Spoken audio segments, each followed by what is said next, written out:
Kanya si Jung, di ba? He was into a lot of things eh. He did not stop at psychology, the science of psychology and psychiatry. You know, he delved into art, alchemy, Eastern religion, Kabbalah, mysticism. That's why he was considered as a mystic, diba? More than a mental health professional.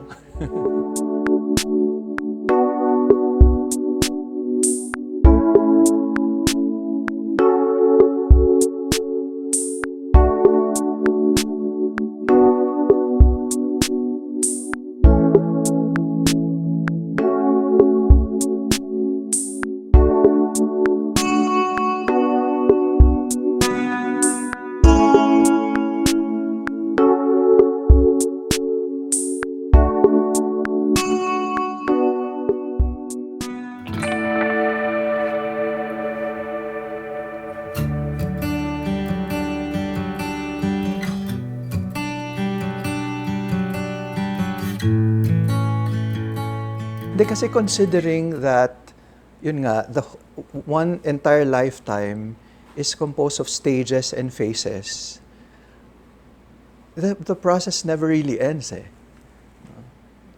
So for example, for this particular issue that you're dealing with, you're able to resolve that, then another conflict comes in. So there's this book by Thomas More called Ageless Soul. In fact, Thomas More doesn't agree with the concept of first half of life, second half of life.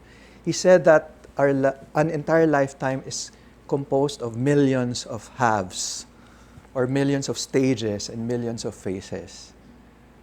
So, I guess specifically if you're dealing with an issue and you work on that and you're able to quote unquote resolve it, it doesn't mean that you're able to master midlife or the second half of life, because something will always come up. Considering that, remember the unconscious, and there are a lot of materials there that may come up in a lifetime. So it's not a linear, remember, it's not a linear process, it's a cyclical process. So individuation is not a linear process, but a cyclical process. If we go back to The Heroes Within of Carol Pearson, so there's one cycle where you start with the orphan, and then you become wounded, and then you become a hero, and then you become a warrior. There are all of these other archetypes. You complete that cycle, and then you start again. So until our last breath, we're going like that.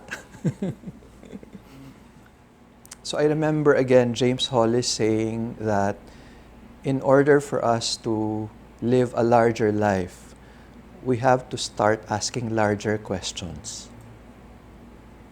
So it's a matter of addressing those questions. And we don't necessarily have to answer them. We just need to start living the questions.